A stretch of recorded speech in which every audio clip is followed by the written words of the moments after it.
911, look at your text, apparently, from your son. All right, thanks. By the way, you just witnessed what happens whenever I'm with Anthony. His family, to get him, needs to go through me, and because Anthony doesn't even look.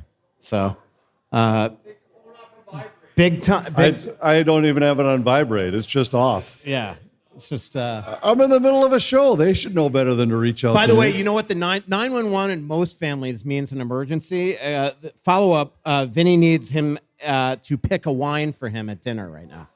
That is what the 911 is for. So this is very important. This is what they're doing in the middle of a podcast. Yep.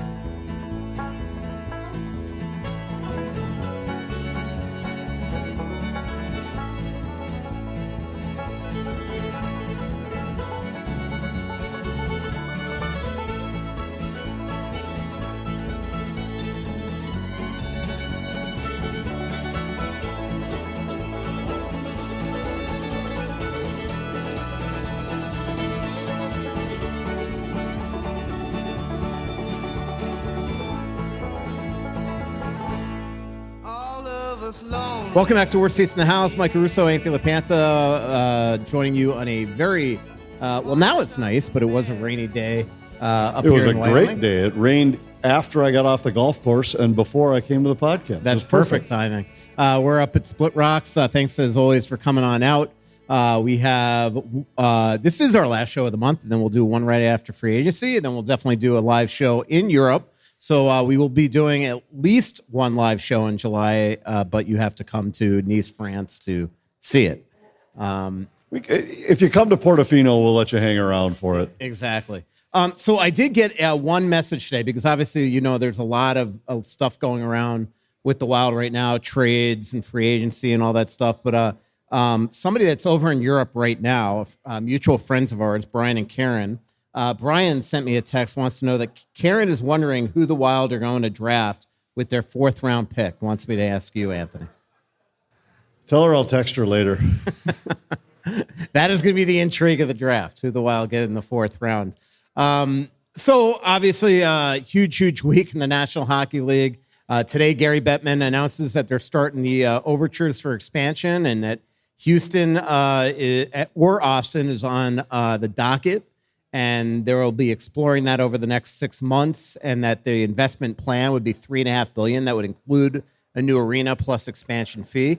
Brady Tkachuk traded from the Ottawa Senators to the Florida Panthers. You and I have been talking about Brady and when he was going to do this for months, maybe even more than a year, that was eventually going to happen. And as expected, the Wild were on his lists, but the list means nothing. What it means, everything is where is he willing to waive.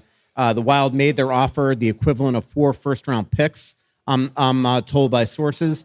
But it didn't matter if that was better or worse than Florida's offer, Anthony. The reality is he wanted to play with his brother on a very, very good team, and he goes to the Florida Panthers. Yeah, it's a steep price. I think Ottawa probably did well in that deal, knowing they used the picks to get Eklund today, right? Yeah. And I expect there will be another move made. I mean, they had 3 1s this year after that deal, but that's not a team in a rebuild. It's a team that has a young core that's pretty good, and I thought they did well today to add Eklund for one of the picks. I wouldn't be surprised if we saw another move that dealt another of these picks away to bring in a player that can help them this year. When you're in a spot like that and you know you don't have to trade the player, but you know that you're not going to be able to re-sign the player when his contract is up. I always just think anytime you get a guy who's able to make a deal that is for a legit return, that's a win.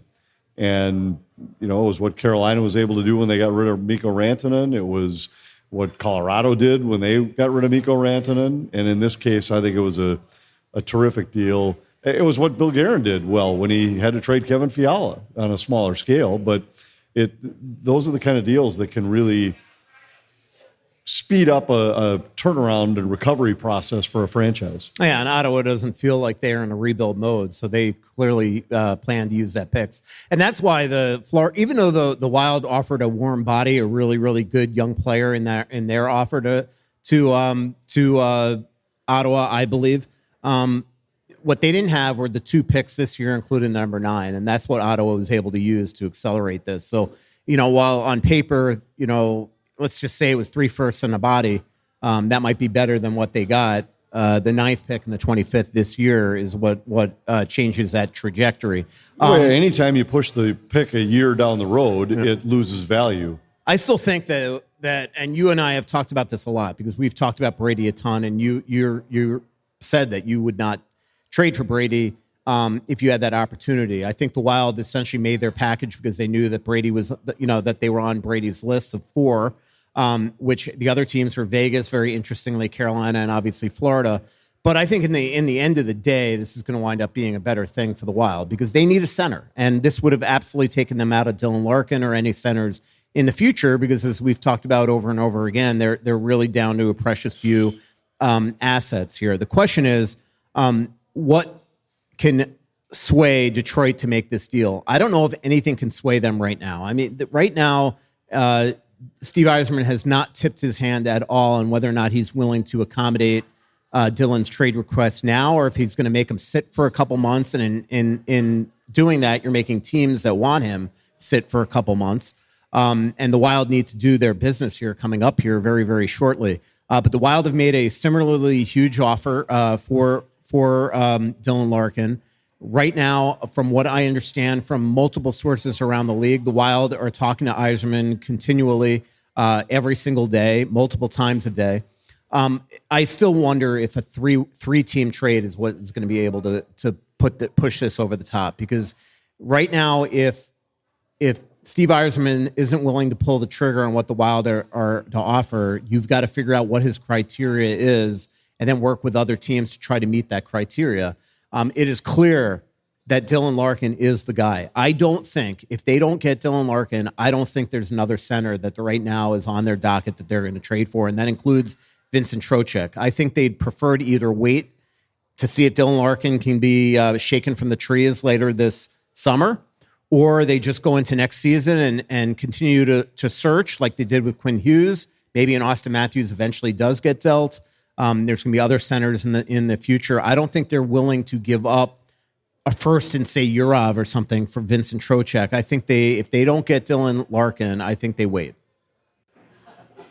Well, I think I agree completely. If you're not going to get the guy you want here, I don't think you can afford to give away any assets. The challenge with waiting is that it really changes what you can do come free agency July 1st. If you don't have that deal made already, and because you certainly don't want to sign anybody that's going to hamstring you in terms of how much cap room you have to make that deal. And so I think if I'm the Wild, I'd push to try to get an answer prior to July 1st, just so that I knew exactly what I had at my disposal to try to fill out the remainder of the roster. There are a couple key spots that they still have to fill with depth guys. And you don't want to do that unless you know you have some certainty over what this deal is going to be. I don't sense they have interest in Mason McTavish. Like I said, I know they love Trocheck, but I don't think they want to give up the assets for him because it would take them out of big game hunting in the future if you have to give up one of your top prospects in a first right now. I think they're realizing that what they gave up in the last couple of years in the Hughes trade, in the getting rid of Husnudinov, in the Juracek trade has caught up to them in a bit, and it's made trying to act now much more difficult. I saw a report today that they have interest in Thomas Hertl. There is just no chance they do. I mean, all you had to do is watch him in the playoffs. He can't skate anymore. They're not taking on that type of contract. And then when you're free agency, the amount of money that like a Boone Jenner is going to want, I just don't see them. Scott Lawton, like those guys aren't top 6 centers. So I don't think there's a center really out there that you make sense. So they might very well, if they don't get Larkin, go into next season with, again, Eriksson Ek, Hartman, Urov, McCarron, Sturm as their centers. Maybe bring back a Nick Foligno and just bide time until they can go make that big move. But what they will need to do, and you and I have talked about this the last couple podcasts, is get some wingers. They're down 3 top 9 wingers, most likely going into next season, right? Mats Zuccarello looks like he's going to market. Vladimir Tarasenko is going to market, and Marcus Johansson has left. We'll talk a little bit more about Zuccarello in a little while. They feel that Bobby Brink, I think, can take Vladimir Tarasenko's spot. The question is then, who do you go sign? Do you go sign a Jaden Schwartz, which I think is somebody that they will eyeball. Or do you go after one of those wingers that I've been talking about in the last couple of weeks in the Athletic that you could sign for bonuses and kind of punt it off to next year, and those being like Anders Lee, Patrick Kane, somebody like that? Yeah, and if you go that route, at least you minimize how much you tie up before you know if you're going to be able to make the trade. Right. But that's why I'm saying, like, in an ideal world, they want to get this deal done if there's a deal to be made before they start investing money elsewhere. Because you're right, they absolutely have to fill a couple spots in their top 9, whether it be from within with a Bobby Brink or a couple of additions. There have to be a couple new faces added there. It is unbelievable the number of big trades that are happening. We talk about this every summer and nothing ever comes into fruition. And it has been just nonstop big trades here the last little while, from Brady Tkachuk to William Eklund today. Bowen Byram is somebody that's going to get moved at some point. Jordan Kyrou was just traded to the Washington Capitals in a Connor McMichael deal. I was a little surprised by the return on that, to get McMichael and a first, if I remember right. Now the Blues, don't the Blues have 4 first-round picks this year? Yeah, I mean, and so Alex Steen's going in with a lot of weapons in this year's draft. But McMichael really burst on the scene this year as a pretty good young player, and to get him and a 1 for Kyrou, who I think has, I don't want to say he's been proven to be less than what they thought, but I think they've decided you can't win with him as your marquee player. Yeah, I would agree. I mean, he's got incredible speed, as Wild fans know, especially if you attended the Frigicole Winter Classic. He's got great skill. Battle level is usually the issue with him, and just playing in the trenches and things like that. And maybe he'll go to Washington and something good will happen there. What do you think of the Tkachuk deal in terms of what Florida's getting? Well, I think it's an example of, two things. One is just how much teams right now are willing to mortgage the future when they think they're in a window to win. And because I think these deals right now this is bigger and bigger each deal, it seems. He's not a rental, but it's to try to win right now and no care about what happens 4 years from now. And the second thing is we talked a couple pods ago, I have some concerns about where the league might be headed when you start to have guys that are dictating, I'd like to be traded, I'd like to own, I only want to go to this team. Do it. Hellebuck's in the midst of it. Yeah, and I'm worried about where that could lead the league. But in terms of what they got, I mean, I think it was a good deal for Ottawa, and that's what I said earlier, that when they were in a spot where everybody in the league knew they were going to trade the guy and knew that there were limited landing spots he was willing to go, to still come away with a deal that's fair in return is a win. And I as soon as they did it, I was like, I know I'd be shocked if there weren't 2 more deals for Ottawa in the near future with those picks going back somewhere else to bring in people that could help them now. Yeah. The irony is Steve Staios did exactly what Steve Yzerman is not doing. You know, like Staios, he wanted like an Anton Lundell or somebody like that back. And Bill Zito's like, no, I'm not doing that. And I'm sure there were better offers that he could have gotten for Brady. And Bill Zito just stood firm because he probably knew that he had Ottawa right where he wanted them. The Wild are not getting that lucky with Steve Yzerman because he is ticked. And I don't think there's a lot of love lost right now between Dylan Larkin and Steve Yzerman. That relationship has gone south the last couple years. So unless Dylan Larkin essentially says to Steve Yzerman, I am only going to Minnesota, this thing could potentially drag on, or Dylan might just compromise, just say the heck to get the heck out of there. It's going to be really interesting what Dallas does with Jason Robertson. Do they sign him or lose him or trade him? And then they're another team that does have interest in Dylan. Florida, I don't think has interest in Dylan. They need a goalie. Vegas is the other one. Like, he was on the original list. Do you William Karlsson is out with the broken wrist, although there's no indication that that's going to be forever. But do you maybe look at trading the rights to Pavel Dorofeev and an Aiden Hill and bringing in a Dylan Larkin, where I really do think the other thing that helped the Wild not getting Brady, Anthony, is that Brady has 2 years left at 8.2 and it's going to need to be re-signed, where this guy Dylan is, I mean, he's cost controlled for 5 more years at 8.7. And that's why I think he's and the position. Those two reasons are why I'd be much more apt to give up. I mean, when you mentioned earlier that I had said I wouldn't make the deal for Brady Tkachuk, that was a part of the reason. Was there were better players, better fits for the Wild out there, and I don't know. I think if you had to give a similar size package to get Dylan Larkin, I'd be mildly surprised if the Wild didn't pull the trigger on that. Yeah, or again, if you can get a three-way trade going, three-team trade going, I think Which is the other thing we had talked about a few shows ago, that don't be surprised if there are 4 or 5. Plan A might be 2 or 3 different moves to make deals with somebody else, which was exactly what Florida had to do with sending Samoskevich to Seattle to acquire that extra number 1 that was probably the deal clincher in the deal for Brady Tkachuk. And that might be the kind of deal the Wild have to make, where go get the asset that Detroit wants in a separate deal somewhere else, and maybe you have a package that can make that work. I texted an agent right when that trade was made. I said, well, either in the next couple hours, Brady Tkachuk or Dylan Larkin, one of those two are going to Florida. And, even though I think the Wild were a little ticked that Brady wound up going down there, I think that they should be reassured that now this takes at least Florida out of the Dylan Larkin sweepstakes, I would absolutely assume. Now, Dylan Larkin is a shooter, Anthony. He's one of the best bumpers on the power play in the league. He's a great penalty killer, wins draws, but he's a shooter. He's extremely competitive, but he's a shooter. If Mats Zuccarello doesn't come back, and we'll talk a little bit more about why I think he's not coming back in a couple seconds, don't you think that creates a little bit of a hole in this lineup in terms of a pass distributor? Because Eriksson Ek isn't a playmaker. Dylan Larkin's not a playmaker.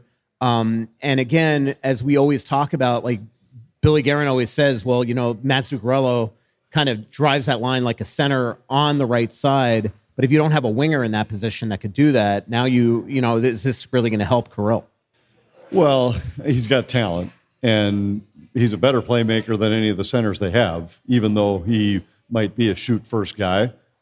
I wouldn't worry too much about that. I think you can find a winger that can pass if that's what you really feel like you need. But I think you throw him in the top 6 anywhere, and the line he's on is better than what the Wild had last year in that spot. Absolutely fly. The other thing that you do is you could maybe put Matt Boldy on that line, and Matt is as good a passer as he is a shooter. And then you have, let's just call it a Jaden Schwartz on the left side of the second line. And then if you sign an Anders Lee, if you sign a Patrick Kane, that allows you to put a Boldy on the top line. But it's going to have to be sort of discount shopping, I think, at the deadline for the Wild. I mean, it's just, you start counting the cap space, and this is what happens. You look at Florida's cap sheet, and they're real even. Everybody's at 9 or 10 or 8 million. One guy in the Wild makes 17, and it's really changed the complexion of the way that they can spend. And by the way, Quinn Hughes is soon going to be around that. Well, I mean, I think that's why it all comes back to that. They're in a tough spot until they have some certainty with the rest of the roster. And you have to know not only what you have to give up in that deal, but what you now have on the books. Mm-hmm. And then you can figure out how to make all the other pieces fit. And I know for years now it's been their hope that you could keep Boldy and Kaprizov on 2 separate lines to create the kind of depth that you need to be a legit contender. I think that's still their plan, still their hope.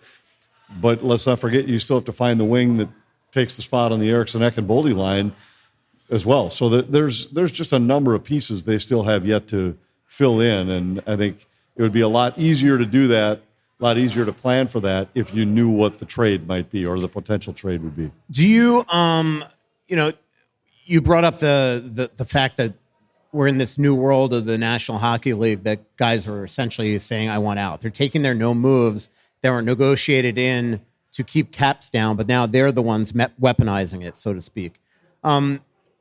You mentioned how that worries you. It also seems like a certain type of player right now, and it's Americans playing north of the border. There's a lot of people, even though I don't think it's going to happen this summer, that thinks that Austin Matthews is next. Obviously, we're seeing Hellebuck do it. We just saw Brady do it. We saw Quinn Hughes do it, even though it was before the Olympics. Does that shock you? And do you think there's a reason for it?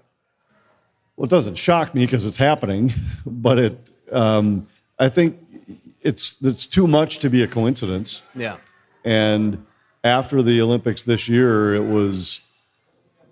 there was tension. We don't have turned this into a political show, but there's more tension between the two countries than there's been in our lifetime. Right. And so all of that, I think, adds to it. And I think it's legit. I think it's a legit factor. I don't know if it's to the level. I mean, there's some teams over the years that have stayed away from drafting Russian players because they didn't want to deal with some of the unknowns with that. Mm-hmm. And I don't know if you'll get to a point where maybe some of these Canadian teams will say, well, I think we'll take the Canadian instead of the American just so we don't have to worry about this somewhere down the road. Well, they better be careful with that because I think in 9-10 years or less, I think their Americans are going to outnumber I agree. Canadians. I'm just saying that it could. But you're 100% right. It could start to go that way. Where, hey, we got these two. They're roughly the same. Let's take the Canadian kid instead. The only thing that works in their favors is that young guys can't get no movement clauses to force their way out, right? So you can only get it once you're buying out unrestricted years. So like a Cole Caulfield, most likely, can't just go to Ken Hughes tomorrow and say, I want out of here. Zeev Boyum can't do that in Vancouver. They could do that at free agency. Right, but they can do it. All of these guys we're talking about were all drafted by the team that they're now requesting to be traded. Yep. And so it might not happen in the first 5 years of a guy's career, but at some point, when you get a pick high in the first round, these are the guys you're hoping around whom you're going to build your team. And if right when you're at that spot, look at what Ottawa, the spot that they were in right now. They finally had gotten over the hump of reaching the postseason, and now your captain comes and says, I want to be traded. Right. I mean, that's a tough spot. And I only want to go to a division rival. It's pretty unreal if you think about it. So, I mean, if I'm Ottawa, let's just say hypothetically, you're picking high in the first round right now. You say, well, all right, there's these two guys, but they're American. There's these two guys, but they're Canadian. I think it'd be human nature to say, well, I don't want to be in this same spot with this guy a few years down the road. Yep. You excited about expansion the next 3 or 4 years? Well, yeah. I mean, I think Houston would be a great city for the NHL. And I'm mildly, I shouldn't say surprised because I hadn't given it a ton of thought, but there was a part of me that thought they would probably do 2 expansion teams simultaneously or announce them simultaneously where they're a year apart, whatever that might be, to keep things balanced, to have some symmetry in the division, symmetry in the leagues, all that kind of stuff. And I know for years we've talked about that Atlanta made a lot of sense to be another team on that side of the country. Eventually they will even it out. It's just a matter of when. The other thing is, like, this is expensive now. This is no longer this is a $2 billion expansion fee, essentially. So it's just, and clearly they have an owner here that's ready to rock and roll. But eventually they're going to clearly even it out, whether it's Atlanta going back to Arizona. I know they really want Arizona to get its act together. Atlanta looks like they've got the arena project going on in like Alpharetta area, which is way north. It's essentially almost on your way to North Georgia. It's the northernmost suburb, essentially. The fact that you mentioned the Phoenix area is the only thing that surprised me about this was that I really thought, I was guessing that the first 2 spots were going to be Phoenix and Atlanta. Mm-hmm. And because now if you take Houston, that really, it either means that if Phoenix is going to be next, Houston's got to go to the East in order to balance things out. Or if it's Atlanta, then that would probably knock Phoenix down the road a while. And I know that you're right. They do want to get back into that market. Maybe Minnesota will go east like the Timberwolves are eventually going to go. Maybe that'll happen. I hope not. That'd be fun. Go east, get out of this Central Division. Well, it wouldn't. I mean, Chicago would go before Minnesota. Yeah, I'm just kidding. By the way, you've been watching the World Cup and their playoff format and how it works? No. Although I do know. Notice how France and England aren't playing right away, or I France saw and Croatia Spain, has to win tonight or they're out. I just saw it on the screen. And they're up 1-0. So that's no. Isn't it fascinating that they have a format that actually allows that the teams that win early have an easier path to the World Cup championship? Isn't that interesting? Well, they still have to. There's a third place team that advances out of a 4-team pool. That just doesn't make any sense. Just give it up. Finally, just admit that you are in the wrong here. Do you know that the minute that Gary Bettman steps down, they're going to change the format? Do you understand the concept of opinions can't be wrong? Opinions can be wrong if you are wrong, and you're wrong. All right, we have a microphone up here. We've hogged the mics long enough. You can come on up and ask questions at any time. Anyone who want to be the first one? By the way, thanks to Tony Hoagland, our newest sponsor. I do want to talk to you about Mike Babcock, too, and being back in the league. Yeah, that was interesting, actually. Yeah. Like his press conference today. I saw a little bit of that. Yeah. Question. Yes. Quick question. With Gustafsson having his hip surgery for the backup, do you think it's going to be Samuel Havelai? However, because he's an RFA and I guess he's addressed in an interview before, is that he's going to be leaving. He's gone. They're not bringing him back. They don't have interest in bringing him back. He just continued to struggle down there. I don't think he wants to come back. The question is, does he become an unrestricted free agent and sign somewhere else, or does he sign in Europe? I talked to some people today around the league that hear that because there are a ton of goalies out there that the Wild can sign in free agency that sort of fit that number 2, number 3 role. But a lot of those guys probably just don't want to come here knowing that eventually you're going to wind up in Iowa on waivers. So one thing I do hear is that the Wild have started putting feelers out to maybe even make some trades for a number 3 type. But they're going to definitely bring in a third goalie that's going to be the backup to start the season until Gustafsson is ready. And I had John Hines on the radio the other day, and he confirmed what I've been saying on here for a while, that they're thinking November for Gus. Is there just no trust in Cal Peterson? No, and he's an unrestricted free agent, so he's not going to be back. Yeah, cool. Their goaltending really was bad last year in Iowa. Cal Peterson, he was really. I want to say this with all due respect to him, but he was a last straw. Like, they struck out with so many goalies last summer, it was crazy, and a lot of it is because of how bad Iowa is. Like, I have been told that those goalies had just no interest in going down there, and Iowa has been just a goalie. I mean, look at Jesper Wallstedt, the difference between the two Wallstedts, right? So, awesome. Thank you. Yep. You've heard me talk about the Onyx Hunt app on here for years.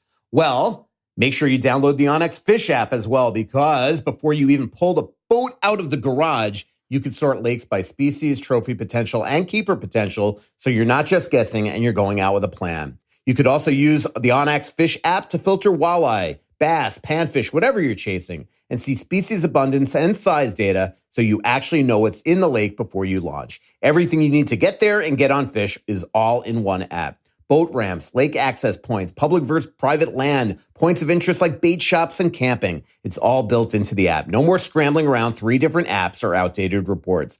Onyx Fish gives you the proven fishing area data and local insights that used to take years to learn. So you could do a decade of knowledge all in about 10 minutes. So download Onyx Fish on the App Store or visit onyxmaps.com/fish. Spring fishing is here. Go find a lake you've been driving past for years and finally find out if it's worth the launch. I've talked about Lucy before because my friends keep telling me it's their new go-to pouch. Well, here's the update. Now it's even easier to try because you can grab Lucy at Quick Trip. A bunch of them have tried them all, and now Lucy is their new go-to. They call them top-notch lip pillows, and honestly, they say it's the best pouch experience they've ever had. The flavors are strong and actually last. Mint, apple ice, mango, espresso, berry citrus, and apple cider. Not sure where to start? Grab the 6-pack and try them all. And the real difference is Lucy breakers. Each pouch has a little breaker ball inside. Bite it, and you get an extra burst of flavor with a smooth nicotine kick that lasts longer. Lucy is smooth, long-lasting, and doesn't dry out. Give them a try. Get 20% off your first order when you buy online at lucy.co/worstseats with promo code worstseats. That's lucy.co/worstseats with promo code worstseats. And if you don't want to wait, check out their store locator to find where you can pick up Lucy at your nearest Quick Trip today. Here comes the fine print. Lucy products are only for adults of legal age, and every customer is age verified. Warning, this product contains nicotine. Nicotine is an addictive chemical. Hey, guys. With $12 million in cap space, I think you said. How do you sign a Larkin for $8 million and still have room to sign a goalie and 3 wingers and everybody else that you needed to just fill out a roster? Do you have to dump some salary? Do you? Yeah, possibly. And that's part of why I was saying that there's probably another deal that has to be made. Or in that deal. Might be to get an asset, might be to get rid of some salary, and maybe both. But it's also, that's why I'm saying I would be making every effort possible. And I'm sure Billy is. I'm not saying anything like, well, Billy should be doing this. You want to get that deal done before you get to free agency so you know exactly what you have to work with. Because if you know I've got $2 million or $3 million, that you don't want to sign sound worse than it is, a space filler winger and pay him $4 million and then have that be what prohibits you from making a Dylan Larkin trade. Yeah, and I think clearly they're looking at moving a Trenyan, a Sturm. I think they'd put a Hartman in this deal. I think they'd do anything to get Dylan Larkin here, short of trading Kaprizov, Boldy, Faber, Eriksson Ek, Wallstedt, those type of players right now. But I think anybody else they'd consider. I mean, even some of the guys that you'd never think of. Like, I think Brodin's one guy they don't want to. But if you're a Wild player and you don't have Detroit on your no trade list yet, and you have trade protection, you probably should be on pins and needles or just another team. And there's just ways. I mean, theoretically, you can go the buyout route to create some space. But look, this is why you have Hunter Haight. Bobby Brink's not going to be totally expensive. Damon Hunt's not going to be over expensive. So those guys are part of your $12 million that you're going to cut into, and they're going to be minimal salaries. But you're right. If they're getting Larkin at 8.7, they're going to need to trade somebody or buy out somebody. That's also the reason why I keep on kind of pounding the pavement.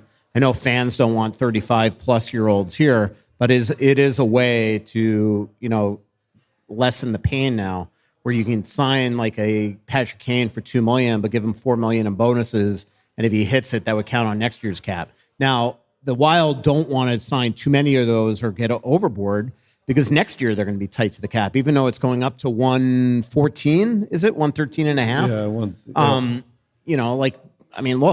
Between, let's just say, between Kaprizov and Hughes, they could have $35 million just in them. So you can't just punt everything down the road, and then next thing you're in that position. So it's too bad that, even though it's so funny, like even the fact that like Parisi and Suter have 3 more years of their buyout charges, you wish that was off. And that alone is $1.7 million. I mean, that's Brandon Bussey. So, Last question is, does Johansson's salary then come off since he went to Sweden? Or yeah, he was a free agent anyway. Okay. Yeah, that's right. So, okay. All right. Thanks, guys. Questions? Here we go. Mrs. Wild Road Trippers coming up. Mosby came all the way out here and doesn't have a question. I have 2 questions. Yes. The first is, I really When's the schedule coming out? Well, that was one. The second was, I really liked Damon Hunt's play last year when other guys were hurt. Do you see him getting more of a role this year? He's going to have every opportunity to. And also, I think a big part of it is because some of the salary shaving could come on the blue line. So I think there's going to be an opportunity for him to play more games and play a more significant role than what we saw this year. Yeah, I really hope so. I thought he was really good last year. I can't remember. Did he play a little right side at some point? Yeah, he did a little bit. Yeah, because that's the other thing. Obviously, if they're healthy, they're going to have Middleton, Quinn, and Brodin. The only thing I will say is Middleton. I was talking to somebody about this yesterday in the league. Middleton has a no move clause until July 1, and then he goes to modified no trade. You could set the table now for. Now the thing is that technically Middleton could put in a new trade list on July 1, so you could make a trade now and have it sitting waiting there, and then all of a sudden, next thing you know, he puts that on the list. Like if I was Middleton, I'd probably put Detroit on the list. But anyway, but you know what I mean? Like I think that's like the Wild did that. I remember in 2007, they traded Manny Fernandez on July 1 because Boston had to get rid of somebody on July 1 that to make that the salary cap work, because it was, and if I remember correctly, and the biggest reason, like we were talking 3-4 days before at the draft that he was potentially going to get traded to the Boston Bruins, and it never happened, and I never understood why, because I totally trusted my sources. And then I just figured, all right, it fell through. And next thing you know, it happened on July 1. And then you put 2 and 2 together. You saw who they got rid of that day. And with the salary cap, especially at that time, back in 2007, 2008, we're talking like it was like probably 35, 40 million, the cap. You know, they needed to get rid of that to get him, if I remember correctly. So there are ways to try to make a trade now with a guy that has a no move and then hope on July 1 that team doesn't appear on the list. And then you can maybe move him. Okay, thank you. And schedule any July probably? Usually it's going to be the Major League Baseball All-Star game, like the Last day year off it came before, out right? while we were in Europe. Yeah. Okay. So All right. we'll be there. Trying to plan life, you know. Yes, I know. As are we. Yeah. Do you, Anthony, where are we on the TV? It still hasn't been finalized Yeah. yet. It's the streaming portion that I understand is still. Yeah, Yeah. I mean, I think it's the Wild they're going to be doing their own thing. Where I don't know exactly where it'll be on linear wise either. Yeah. I know that there are a couple different options for that. So I think it's a mishmash. I think there's going to be some on cable, some on over the air, and then a streaming option for everybody. and they're trying to finalize all of those details. But it's starting to get late. I mean, it is really amazing when you think about it. I was chatting today on the golf course, and we're 3 months from the start of the season. Because the season's starting a little earlier this year, and there's a lot of work that has to be done behind the scenes to get those broadcasts ready there to get on the air as an independent, where you're not like a part of some other regional sports network conglomerate where they've got people that are putting these things in place for other markets. So there's some work to be done. I think they'll have it finalized here soon. Yeah. Do you have a no trade clause in your contract? Because if that can get Dylan Larkin done and you're going the other exactly. way, I'd be all for it. I put Detroit on my list. No, I'd be all for it. Ken Daniels here, you there? Yeah. Hi, guys. Say I'm a 2003 fan, and I know that whole year was just heart and soul. Do you guys see us continue that in the locker room, or do we need to get more of that? Or is it all size? It's not all size. That team's a hard one to match. I mean, because they were just in it together, underdogs, but yet knew they had more talent than most people around the league gave them credit for. But they really bought into, we got to play the game this way, period. And I think there's some glimpses of that in this Wild team. There's a tightness to them that I'd say is similar. But part of what makes those guys so tight now is what they accomplish together. Those are their stories when they get together. It's the couple playoff series that they won. So those stories are yet to be told with this team. But I do think there's a tightness with this team that's legit. I don't think it's just for show. I think and that's why some of these other guys want to come here. Yeah. When you start to hear these other players on other teams, they've been told how great it is in Minnesota. And part of that is the way the players are taken care of, but part of it is the way that the chemistry and the tightness that they have inside that room. Yep. I was listening to Brady and Matthew Kachuk's podcast today, which I know you were listening to as well. Was that in your article? Yeah, no. But what was interesting listening to, and I've heard Matthew say this stuff before, but Brad Marchand echoed it last year in the final as well, is just the way that those guys are treated down there, and the no expenses, on anything to get better, to help the team win, and it's really like that here. I mean, anything these players want, they get. And it's the way that their players are treated. And I think that stuff at the Olympics in particular got around from players like Quinn and Boldy and Faber. And, I was told at the Olympics that there were a lot of people talking about how Minnesota has become an attraction. And a lot of it is because, getting figuring out that they're willing to go out and spend money and make big moves and do anything in their power to win, but also the way that these guys are treated off the ice. I mentioned Zuccarello, Anthony, and I mean, does it surprise you we're at this point? I mean, there's no doubt that he has gotten caught up in the Wild's need to wait right now, that they don't want to commit any money until, as the question was, until they see what happens with Dylan Larkin. But I also said 2 or 3 pods ago that I didn't feel lately that they have as much a desire to bring him back, because they feel like at some point they are going to have to cut the cord. He's turning 39. And even though he's a productive player still, that there's just at a time they're going to need to pull the Band-Aid, that Kirill's going to need to start to learn how to play with other wingers. That at a lot of times, like we look in game 4 of that game where there were a lot of guys playing East-West, in particular those two, that he sort of drags you into that because of the way he plays. And, I just get the impression that if the Wild wanted to get it done now, they could, because they're going to have to, I keep on talking about like Patrick Kane, Anders Lee, Jaden Schwartz, to your point, these guys are going to cost money. So you could just make Zuccarello one of those guys. But right now, it just doesn't seem like they're awfully motivated to get it done. Yeah, this has surprised me a little bit. I thought it might be something that was done really quickly right after the season. And we don't know what's going on behind the scenes. Maybe Mats Zuccarello has said, I'm not interested in taking less money, and therefore... Or one of those bonus deals. Right, and therefore they have to wait because you don't want to tie that cash up and not be able to make the deal you want to make. That could be it. And because, look, all those guys you're talking about, they're all similar points in their career to what Zuccarello is. Mm-hmm. It isn't like you're getting a younger guy, a guy who's still on the upward trajectory of his career or anything. And there'd be a part of me that would be, I know exactly what I have in this player, personality-wise, chemistry-wise, how he fits in with the rest of the team, not to mention his play on the ice, where any of those other guys, there's going to be some unknown with that. With just how they fit. Yeah, and look, I mean, like... Doesn't mean it can't be better. Let's just say you flip different. him with Anders Lee. Talk about 2 different players. Absolutely. Different players and different people. Yeah. Anders, what would that intrigue you? I mean, at this point in his career, he's still a 20-goal scorer.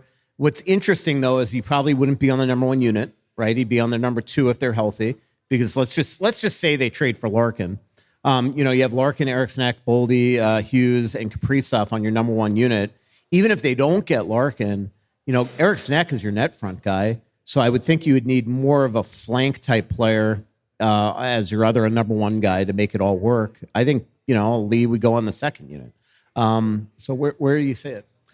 Well, I think he can still help at the right price, the right deal, and I think a lot of him as a guy and as a person. So, yeah, I'd have interest in him. I'd be intrigued, but it'd have to be at the right deal. Yeah. How about Patrick Kane at this stage in his career? Less. Right. But what if it's with Larkin, though? Well, yeah, I mean, because, look, he can still score. Yeah. He can still play, but his game has never it's never been my favorite type of player. Mm-hmm. Where I remember so many of those games against Chicago, and even when he was in his prime, and he'd just disappear in games for long stretches, and then all of a sudden the puck's on his stick and he scores twice. And he's dangerous. And always that against way. Minnesota. It was. He was great against Minnesota, but there was just I'll go back to the penalty he took this year in the late game between the Wild and the Wings. That those are the kind of plays to me that just would. I don't know. There's just something that isn't quite the right fit to me. But he'd probably bring as much or more than Tarasenko brought this year in a similar spot. Yeah, and he'd be a power play guy that could replace Zuccarello on that number 1 unit if they don't get Larkin. If they do get Larkin, I don't think that it changes Eriksson's role in the power play, because he'd still be the net front guy. Larkin's one of the best bumpers in the league. You have Quinn Hughes, Kaprizov, and Boldy. So if Kane came, he'd have to be on the 2nd unit. But that Detroit power play, that was one of their biggest bright spots the last number of years. So we'll see what happens. Any other questions before we steer toward Mike Babcock and the Julius Randle trade? What do you think of that trade? I might have missed that one. He was a hockey fan, man. All right, question. Question from a friend. When's the rule committee meeting? And his idea is the 3-on-3 rule. Once you enter the offensive zone, you can't purposely skate out of it. instead of keeping it a game of keep away at the end, get it back to playing hockey? I've been a Comments. proponent of some kind of a rule like that for a long time, but the problem is that, and I've talked to people with the league about it too, is nobody has come up with the perfect fit for what happens if you break the rule. So almost like an over and back call in basketball. But then what happens?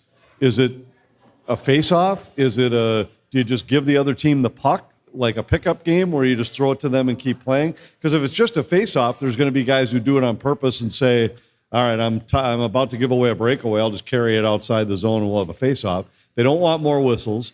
So nobody's been able to come up with the perfect way to execute it. They're all intrigued by the general idea of saying, let's take that away, because none of them like the impact it has on the game. Question. I understand they started a relationship with the Iceman, and we also got the Iowa Wild. Can you elaborate for me how the Iceman and the Wild continue to feed the parent company, and who do you think can move up from the Iowa Wild this year? There's no chance that Anthony knows where the Icemen play. I don't. Damn it! I almost bet you $100 to see if you'd tell me. Well, hold on. I'll think about it. But yeah, I mean, it's these guys are all. I don't know. We don't know yet who is going to fill out an Iowa roster, but they need better depth there. This different kind of depth. Yeah. I thought it was better last year than it was the year before, but they know that that's a point of emphasis in terms of guys that were there last year.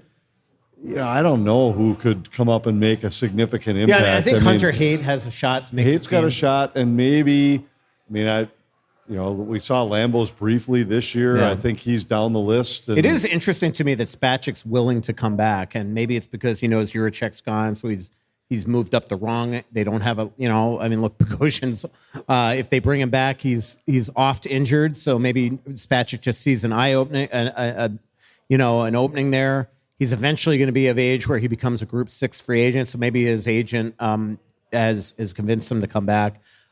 So those would be a couple. Obviously, Charlie Stramel hasn't played down there yet, but Charlie, John Hines talked the other day of him having a chance to make the team. In terms of the Icemen, I mean, essentially the way the ECHL guys work is that they're guys that most likely you're not going to see in the NHL. It's sort of their minor league team. So if they have too many players, they send them down there. If there's guys struggling in the AHL, they send them down there. Like Stevie Leskovar was a guy that the Wild, who they think highly of as a defenseman. He got hurt when he was hit in prospect in the one of the scrimmages before or during training camp by Marcus Foligno, broke his wrist. I believe it was his wrist. Missed the first month of the season, and they wound up playing a lot of games for Iowa City last year. So most likely, and by the way, it's in Jacksonville. That's where their new ECHL affiliate is. I knew they got a new one. I just didn't know where it was. Didn't Rockford have a team called the Ice Dogs? Yeah, Ice Dogs. They still do. Okay. Yeah, yep. So I was close. Yeah. Ice Hawks? Ice Hogs. Hogs. Ice Hogs. Okay. That was close too. Yeah. But there have been occasions where guys have come out of the ECHL and eventually caught people by surprise and wound up playing in the NHL years later. It happens every once in a while. Yeah. I'm a couple months into visiting Stretch Lab on a regular basis, and this has been a game changer for me. It's not just for recovery, but also for injury prevention. I've noticed an increase in flexibility, just in general comfort when I wake up in the morning. Golf swings better, workouts are better. It's a great way to tune up your swing and also to add some distance with some rotation. It's the industry leader in one-on-one assisted stretching. There's 600 locations nationwide with 10 right here in the Twin Cities. Check out Stretch Lab. Hey, it's Russo for Aquarius Home Services. Yes, we all love summer. That is until your air conditioner decides it wants to take the summer off. If your AC is running nonstop, blowing warm air, or making sounds that definitely weren't in the owner's manual, now's the time to do something about it. Whether it's a $79 AC tune-up, a repair to get you up and running, or it's finally time to trade in and trade up to a new cooling system, Aquarius has you covered. And right now, when you upgrade, you'll get an additional $500 off on top of their summer sale pricing. We're talking savings of up to $3,500 total on a new heating and cooling system, because nobody wants to spend the summer wondering if tonight's the night the AC finally gives in. Stay cool, comfortable, and ready for whatever summer throws your way with a reliable, energy-efficient cooling system from Aquarius. Schedule your appointment today at AquariusHomeservices.com. Aquarius, earning the right to be recommended. And don't forget to tell them Russo sent you. Switching is easy. We do it all the time. We could switch on the lights. We switch TV channels. Some of us even switch our favorite sports teams. Well, that's a stretch. But what's not a stretch is how you could switch and save with Tony Hoagland State Farm. In fact, State Farm agent Tony Hoagland and his team can switch you over so you can start saving today. If you thought your last homeowner's insurance renewal was really high, or it's been a while since you reviewed your coverages, Tony and his team are ready to welcome you to the State Farm neighborhood. With Tony and his team, it's easy to switch and save. You can reach out to Tony's office at 763-421-4900 to start saving today. Again, that's 763-421-4900. Question. Okay, I got three. So let's start with the serious one here. It's more like the Iowa Wild.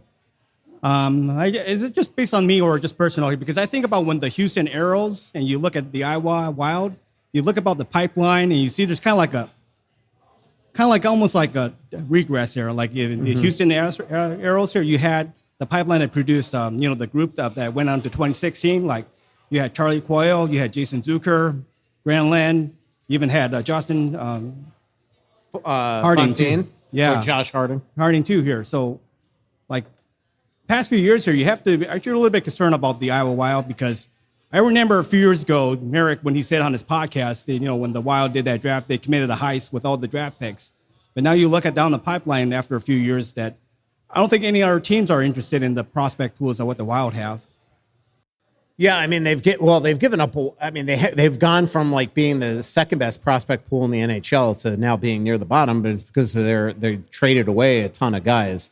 The Houston Aeros back in the day, I mean they obviously had. I mean just look at that 2003 team that won the Calder Cup. I mean you're talking about guys like Harding, Koivu, Bouchard. Then what also happened is you had the lockout in 4-5, so they were able to like put a ton of Veyu was on that team, a ton of guys down there to play during that 04-05 lockout. And so, and the Wild also had a bunch of expansion players playing up here. So they were able to really fill those teams with really good prospects. There's no doubt lately. I mean, it has been, really barren down there. They've missed the playoffs 4 of the last 5 years. They've been one of the worst teams in the AHL 3 of those years. But it's not like all their prospects have been there. Now, there have been certainly guys that haven't developed. All those defensemen that Anthony used to make fun of me that I'm like, you're being blocking. They've flamed out. Ryan O'Rourke, David Spacek, Carson Lambos, they haven't become the players that they were. But the Wild also draft a ton of Europeans, a ton of college players. And one big reason is they have a bunch of guys here on long-term contracts. So they're almost trying to push the starts of their pro careers down the pike. So that's also why they just never do it. The other thing part is, of it, they've had a long stretch of picking low in the first round if they even had a first round pick. So it's hard to restock a minor league team with that. And their NHL team has been more veteran laden. So there's fewer spots for these players when they come up. I do think they have to take better look at it and work harder on trying to make that better. I think it's one thing to develop, but you also want to develop winning habits. And they've tried to fill that. There's something in the water there. It's not working. Every time they fill the team up with good AHL veterans, it still never does anything. We just watched Dakota Mermis and Vinny Lettieri, win a Calder Cup with the Toronto Marlies. Lettieri won, led the league in points and goals in the playoffs, and yet when those guys were down there, they stunk. So there's something going on down there that they're just not. They're not winning, and it's not good. I know I talked to Matt Hendricks the other day. He's pained by it, and they're going to go again this summer and try to sign 5 or 6 guys to two-way contracts to try to bring really good players down there. The problem is that when you have this reputation, a lot of the really good guys, unless you're going to pay them, like Vinny Lettieri, Travis Boyd, these guys made $775 on one-way deals down there. That's not the way normally things are done, but Toronto doesn't care. They're willing to sign guys to one-way contracts and put them down there. So the Wild are, you're either going to have to overpay a ton of guys and put them down there, or you're going to change the reputation where guys want to sign with the Wild knowing they're going to be in Iowa and actually win. So second one, Jeremy Rutherford write down the perfect season, perfect off season for the Athletic, for the Blues. If you or Joe thought about this list here, to-do list, what would be a perfect off season? Well, trading for Dylan Larkin would be a perfect offseason. You're talking about for the team or for us? For the team. Okay. From your perspective. My offseason's been pretty good so far. They have to get a top-line center. That's the to-do list. And if they get that, then get Quinn Hughes re-signed and fill in a couple blanks with the other guys you need and keep everybody else healthy, and that's a perfect summer. Yeah. Okay, last one. So it's both of your. So if you're going to talk to Barry Getman after this year, would you rather have the playoff format is, or ensure that the future Olympics here have all NHL players participate? So regardless of what happened this offseason. Well, we don't need to make that decision. Like, the only thing he should change is the playoff format because they are committed to the Olympics. So that's not changing. So that's in the next CBA. It is interesting though with every 2 years international hockey. Like I watched that Vegas team; they ran out of gas, and I do think this is a lot of wear and tear on bodies on the best players. Yeah. So I mentioned earlier the season starting earlier next year. That'll help a little bit. The start of the season, it's 2.5 weeks, 2 weeks early. They're adding 2 games, but that allows you to stretch it out a little bit. And not the condensed schedule this year was a problem. And I talked to a couple different trainers over the course of the year, and they were like, look, it's everywhere. It's guys, wear and tear is a real thing on these guys over the course of the season. When you throw in the guys traveling across the world to play in the Olympic tournament, that added to it. So I think they're going to go back to the Olympics. I hope that the break for the Olympics is what it is. It has to be that long. Maybe for the other international tournament in the off years, they can do something to make that a little bit shorter so that there's a break for even those guys. We'll see. But it will help a little starting the season early to relieve some of the condensed nature of the schedule. I mean, injuries are everything in the playoffs. I mean, we saw the Wild die because of it. Then we saw Colorado die because of it. Right. The 2 healthiest teams in the playoffs were Carolina and Vegas, and Carolina didn't have an injury until Freddie Anderson, and it wound up not hurting them because Brandon Bussey came on. And Vegas was completely healthy going in until Carlson broke his wrist and Hannafin was clearly playing hurt. So and you could tell they were running on fumes by the end of that series. Yeah, Eichel looked like he just couldn't skate anymore. Question. So I can do math, and I've been looking at like cap wages and stuff like that. Can you convince me that the team is going to be any better than last year? Because I just can't see it in how they can get Larkin, if they get Larkin, and how they can field the team. I mean, it seems like they're 4 players short, and even if you're trying to fill in minor league contracts, they're still like right at the cap. Well, yeah, they are going to be. I mean, they are. This is going to be a delicate cap year for them. I mean, obviously, at the start of the year, they don't want to, but they can put Gustafsson on LTIR to gain a little flexibility. They're probably going to have to because you're going to have injuries and you're going to have call-ups and things like that.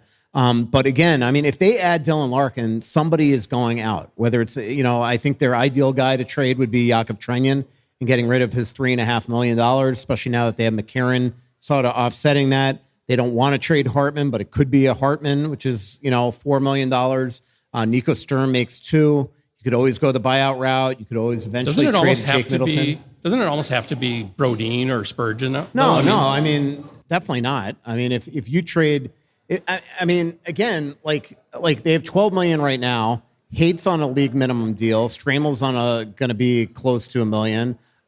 Brink isn't going to break the bank, and Hunt isn't going to break the bank. Now, yeah, if you're going to bring in like an Anders Lee at a cheaper contract or or Jaden Schwartz, you could absolutely trade guys. You could buy guys out. I mean, there's ways that they're going to be able to. I remember what was it 5-6 years ago where all of a sudden late August they traded Dmitry Kulikov for nothing to get rid of his $2.5 million. So there's going to be ways. But you're right. I mean, they are tight against the cap. That's what happens when your superstar demands every single penny from the organization, and they just gave in to him. I mean, that's what happened. And now they traded for Hughes, and the same thing is going to happen. Only I think it's going to be a much easier process to get him signed. But this is the issue. Like, I've been saying this for a year. Everybody else was willing to play ball with their teams. Kirill Kaprizov was not, and his agent certainly was not. And now it's going to cost him Mats Zuccarello here, almost certainly. And it's putting them in a position where they're going to have to go discount shopping. I mean, again, look at the cap sheet of the Florida Panthers. Everybody's even. Nobody makes more than Barkov. And here they got one guy at 17. You got Boldy, who's eventually going to make a fortune. He's $10 million below him. The Wild's caps are just out of whack.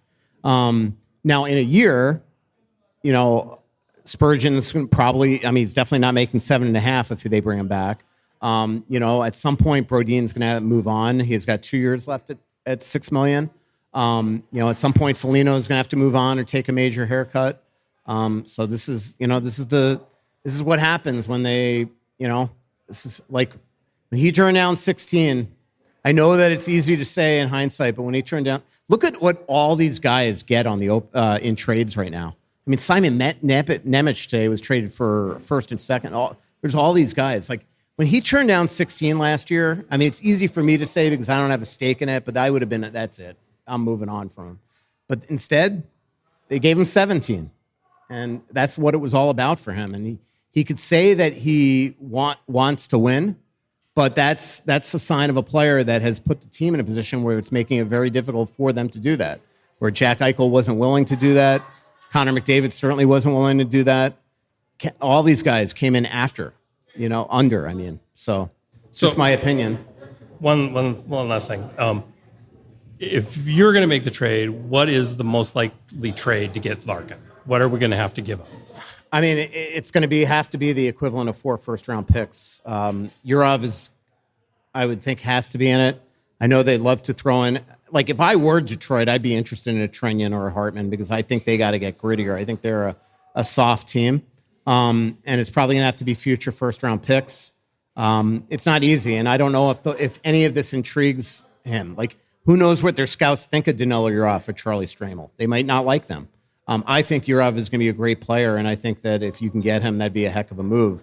But this is why I keep on saying that you have to find out what Steve Yzerman wants, and if he wants a stud, like a player right now that's a stud, then you got to get a third team involved because the Wild aren't trading him Eric's neck. They're not trading him Boldy. They're not trading him Faber. They're not, Well, even if he wants a first-round pick that isn't 2 years down the road, you might have to make a trade with somebody else to try to get a first-rounder in the next 2 years. And this is why, when they threw away Husandinov, that wasn't a good thing. When they threw Ogren in the deal where I don't know if they had to, the Juracek deal, re-signing all these guys, Middleton. What do you think Middleton, as an unrestricted free agent at the deadline, would have gotten them last year? 100% it would have gotten them a first-round pick at a minimum.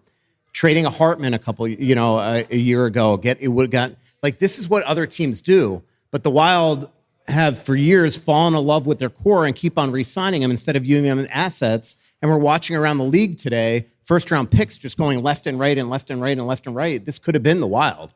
I love Jake Middleton, but there was no need to rush to sign him to an extension last year. And right now, if they traded him at the deadline for a first-round pick, Larkin might already be here. If they got a 2026 but they weren't going to trade him for a first-round pick at the deadline when they were trying to make a run in the playoffs. Well, but you know what? My point is that you're 100% right there. But I just think that they have, for too long, whether it's Zuccarello, Foligno, Hartman, Middleton, they always re-sign their guys. And then they've given away way too many assets in the last couple of years. And it's one big reason why they don't have the assets there's a couple right now. trades, I'm sure, now that I think Billy would be the first one to tell you. Like, I wish I had that one back. I mean, the Juracek trade, to me, is the one that stands out the most. They took a shot at a guy that I thought was a strange time to take a shot at a player that was a project for a team that was trying to contend. But they were looking at a guy they thought had upside. But they paid a huge price. And just add those assets back to your folder right now and say, now go in and try to make a trade. And, you probably have a decent shot to get that Like deal even done. Huzandinov just being here. They threw him away for Justin Brazeau. If Huzandinov was here, that at least Brazeau be turned another. out to be a good player this year. Yeah, I know, not here. But you know what? The reason why is he played in a position where he could succeed, not on the fourth line. And same thing. I don't buy that you had to throw Ogren also into the Boyum and Rossian first round pick deal. There had to be another way to get that done. I know they just wanted to throw all their things and get their attention. But, if you could have gotten that done with Ogren, and now you have Ogren and Huzandinov here, these are extra prospects that could have gotten you guys. And so, well, I don't know. I mean, it's a quandary because they're in this win now window, and I think they're realizing that it's not as easy as they had hoped because they've taken a team that had the second best prospect pool a couple years ago and just diminished it big time. Wow, look at this. Yeah. With the NHL and all the brothers going on teams to Chuck today, what would you think? And Quinn seems pretty happy here. What would you think about bringing Jack in? And then a third, Luke, because get all three here. And then my second question is for the World Cup, do you think they should instigate a embellishment penalty? I'd like to see. Haven't they actually, don't you get yellow cards now, I think, for embellishing? So, in the World Cup? yeah. Oh, I have no idea. I thought you were talking about the World Cup of hockey. Yeah. Man, you really are not paying attention to this. No, I world just right saw now. a guy had a penalty kick, a free kick. I don't know what it's called, but they had the lineup of guys in front of him, and somebody was laying down behind him. I couldn't figure out what that was all about. But we won't talk about that. Yeah. I would love to see more the embellishment called in the NHL, where it's just embellishment, not it's a trip and embellishment. It could just be embellishment. Yeah. And they very rarely call that. And as far as the Hughes goes, we'll take him. I'm sure Billy would take him in a heartbeat, but I don't know how likely. I don't know if Sonny Meta's first move as the new GM there is to move Jack, unless Jack pulled get me out of here like Dylan Larkin. It would make things. It would sort of shake the tree a little bit and give the Wild two options. And you're right. I mean, Jack would fit in well here. Similar salary. The only thing that I like better about Larkin, especially, is that he's got 5 years as opposed to Jack, who's got. I think he has 3, 4. doesn't he? Yeah, I think he has 3 4 more? left. I think 4 more? Yeah, I think he has 4 left because we keep on saying that maybe Quinn signs a 3-year extension to align himself with Jack. Different players. Jack would be awesome here. There's no doubt. From a skill standpoint, he's probably a truer number one. Like I was talking to Ray Ferraro for the story that we're running tomorrow in the probably noontime, where Ferraro basically says, in his opinion, and there are others in this article that disagree with him, that Dylan's a 2, that he's very similar to Eric's neck, but that in this league you can win with a 2, a 3, and a 3. Like Hartman being a 3, McCarron being a 3, and then 2 2s. But like Carolina just won the cup, and I think most people would say that Aho is not exactly a true number one. So there's ways to do it. But Jack, I think, is truer number one. I think I agree with that. Yeah. And I'd have to go back and look. I remember when the Wild played New Jersey, I had looked it up with what their when Jack Hughes has been in their lineup in the last 3 years, they're like 100-point pace team, and when he's not, they're like a 68-point pace team. And part of the problem is he hasn't been able to stay healthy. It hasn't always been hockey or on ice injuries either, but he's had some bad luck too. But when he's on the ice, New Jersey's been a legit team. Absolutely. Any other questions before we wrap up the show? Did want to ask you about Mike Babcock. I watched his press conference today, Anthony, and I'm a little shocked from a PR perspective. They didn't come in and just take a swan dive on the knife and show any remorse. Yeah. Did the opposite. His answer to why he resigned in Columbus was strange. Yeah. I thought the NHL. I didn't pitch any guys yet. Right. I didn't have, it was a problem with the staff, right? From the start. What are you talking about? And my wife called me and said, let's just walk away. And it was weird. It was the NHL's statement about why he was allowed to coach was even just as strange, to say that even though we looked at him in a less than favorable light, where there was still no reason that, you could tell what they were trying to say. We were just hoping nobody would want to hire the guy, but we don't think we legally have the right to tell him he can't coach. Right. That's exactly. Two lawyers, and Bill Daly and Gary Bettman, just felt like they legally were leaving themselves exposed. Yeah, I think they were just hoping that no team sanity would prevail. I mean, this is clearly the owner. But it's just strange. And I just was shocked at Mike Babcock today. And it's just, it's his overall demeanor of going there. And I think feeling like because Connor McDavid and Leon Draisaitl and Zach Hyman clearly endorsed his hiring and pushed for it, that he feels like he is Teflon and he doesn't have to apologize for anything. And he can go there and be the same guy he's always been. And he is just, look, what I will say, what bothers me the most is that there is seemingly more people dismayed by Mike Babcock coming back into the league than Joel Quenneville ever was. And that's a tragedy in its own right. But Babcock has done a lot of stuff behind the scenes that might have gotten away with yesteryear, manipulation of players, the whole stuff with Mitch Marner and putting him in a position where he like ranked the hardest working Leafs, then basically handed the list to the team. I mean, there's just stuff there that is just beyond belief that he's done. And he gets away with it too, because he treats the media really, really well. But I was a little shocked at just his lack of, from a public relations standpoint, just going up there today. Like, at least Joel Quenneville came out there and tried to repaint his character and say all the things that he's tried to do behind the scenes to kind of get back to being a person that should be employed in the National Hockey League. And Mike Babcock didn't even try today. It's very strange. Final question of the show. To help free up cap space for the Wild, do you guys see Jared Spurgeon getting traded with a 10-team no-trade list at $7.5 million? I've thought about it, and then you go and spend that money because then you definitely need to get a right shot D. And the question is, I will say I haven't really looked at who's available to go get. I think they'd love to give him his 1,000th game in this uniform. But, yeah, I mean, it's definitely something that crossed my mind. There's always that chance. So I think there definitely would be a chance. But I'd say it's unlikely. Yeah. But wouldn't rule anything out. Yeah, I wouldn't either. I think that they want to get some stuff done. All right, thanks to our incredible sponsors, Aquarius Home Services, your local authorized dealer for Connecticut water treatment systems, Great Clips, Onyx, Hunt, Lucy, Stretch Lab, and State Farm. Thanks, everybody. That's Tony Hoagland, State Farm, by the way. So much coming out, there's nothing going